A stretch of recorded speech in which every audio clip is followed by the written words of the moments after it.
Question for you. Do you feel the pull of ancient magic? A whisper of power waited to be awakened.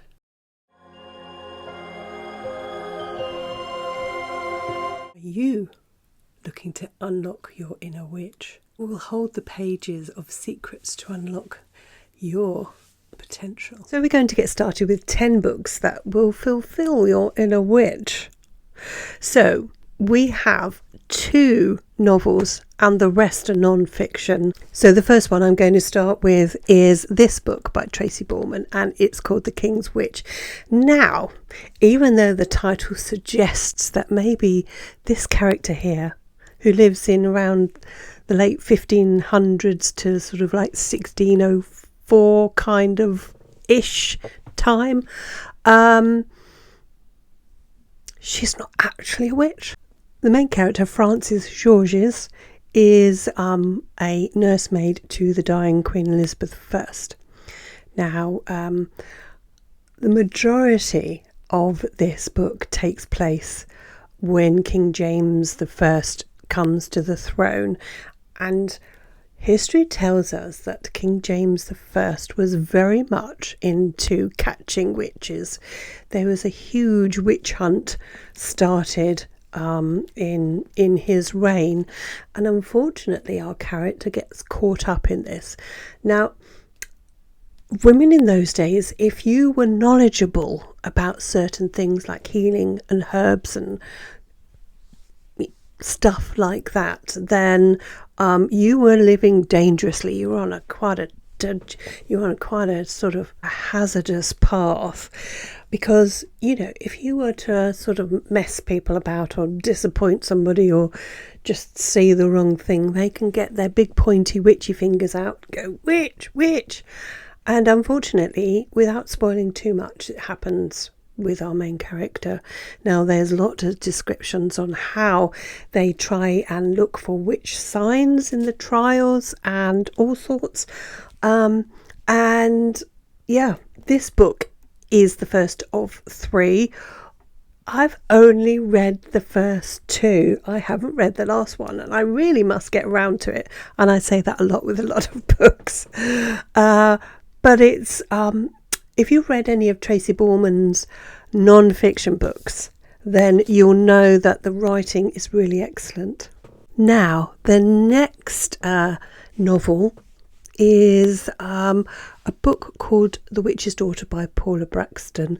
I read this on audio a long time ago, and I do remember enjoying it immensely. As it suggests, the main character,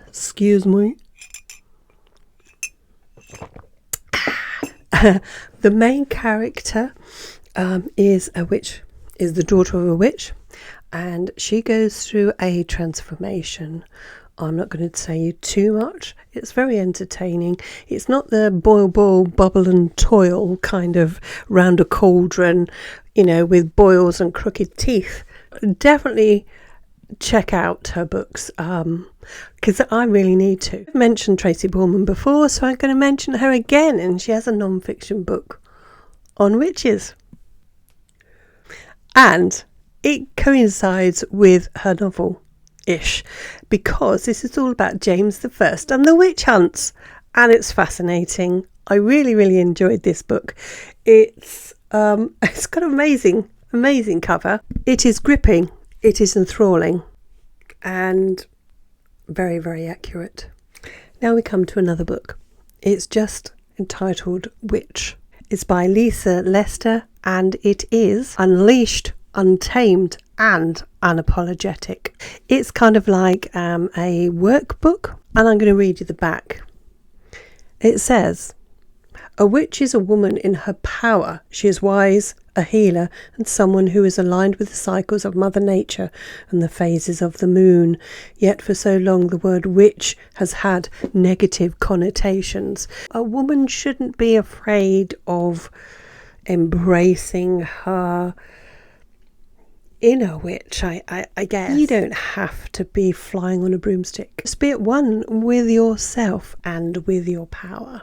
Now the next one, actually, I really need to get around to a bit more, and it is called the Witch's Herbal Primer. As you can see, it's gorgeous, and it says that herbs are magic and so are you.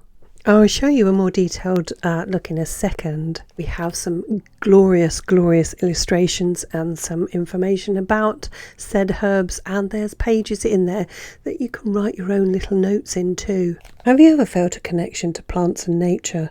Plants are magic, and the Witch's Herbal Primer will show you simple ways to work with plants and herbs in your everyday life. Whether you'd like to take your first steps into magical herbalism or re-inspire your lifelong practice, Witch's Herbal Primer will give you a beautiful little space to experience the magic of plants. Right, the next two actually are connected, and it's these. Now this one is called The Green Witch, and it says your complete guide to the natural magic of herbs, flowers, essential oils and more. Beautiful hardcover book, and the author is Aaron Murphy Hiscock. I love my plants, my herbs and my flowers, my essential oils and all sorts. So this is, if you do too, then this is a perfect companion. However, if you like some cards, these are oracle cards. These are the companion to that book. Isn't that glorious? And I'll show you some in greater detail in a minute. The path of the Green Witch is deeply personal. It is built upon your individual connection to the natural world and its many gifts. As a herbalist, healer and naturalist, you nourish and encourage this connection by seeking guidance. So there we have it. We got some amazing books for you to dig into if you want to. Just remember, your magic is already within you. These books are just the beginning.